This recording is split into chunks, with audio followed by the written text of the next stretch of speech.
উপস্থিত আমাদের প্রিয় নেতা জনাব মনিরুল হক চৌধুরী সাহেব, উপস্থিত কুমিল্লা মহানগর, কুমিল্লা সদর দক্ষিণ এবং লালমাই উপজেলার নেতৃবৃন্দ এবং উপস্থিত আমাদের যারা আগস্ত কুমিল্লাবাসী, আসসালামু আলাইকুম। আজকে আমরা যে দাবিটা নিয়ে আজকে মানববন্ধন করেছি, এই দাবির জন্য আমরা অলরেডি কুমিল্লা নির্বাচন কমিশনকে আমরা স্মারকলিপি দিয়েছি এবং কুমিল্লাতে আমরা একটা লং মার্চও করেছি। 2006 সালে তৎকালীন একাত্তর সরকার নুরুল নেতৃত্বে একটা বাংলা জাতীয় দলকে ক্ষমতাচ্যুত করার জন্য একটা রাজনৈতিক দলকে ক্ষমতা করার জন্য 130টা আসনকে খণ্ডবিখণ্ড করেছেন। এই খণ্ডবিখণ্ডের অংশ হিসেবে কুমিল্লা নবনির্বাচিত এলাকা, যে কুমিল্লা নবনির্বাচিত এলাকা হচ্ছে বাংলা জাতীয়তাবাদী দলের একটা ঘাঁটি।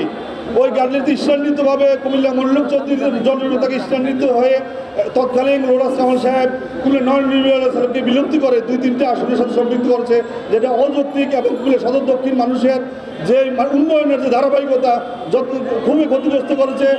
যেমন ক্ষতিগ্রস্ত করেছে আমাদের সদর দক্ষিণ উপজেলা, সদর দক্ষিণ থানা এবং লালমাই উপজেলাকে আবারও নবনির্বাচনকে পুনর্বহাল করে আমাদের এলাকার উন্নয়নের স্বার্থে আমরা যে শান্তিপূর্ণ কর্মসূচি আমরা দিচ্ছি, আমি নির্বাচন কমিশনারকে এবং বর্তমান অন্তর্বর্তী সরকারের উদ্যোক্তা আহ্বান জানাবো, আমাদের যৌক্তিক দাবিটা তাড়াতাড়ি মেনে নিয়ে আমাদের যে প্রাণের দাবি সে দ্রুত বাস্তবায়ন করুক।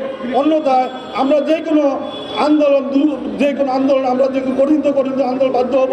আমরা এই শান্তিপূর্ণ আন্দোলন থেকে যাতে কোনো কঠিন আন্দোলন না দেয় সেই ব্যাপারটা আমাদের নির্বাচন কমিশনার এবং বর্তমান অন্তর্বর্তী সরকার এটা উপলব্ধি করে আমার দাবিটি দ্রুত বাস্তবায়ন করার জন্য, নবনির্বাচনকে পুনর্বহাল করার জন্য আমি আহ্বান জানিয়ে আমি আমার সংক্ষিপ্ত এখানে শেষ করলাম।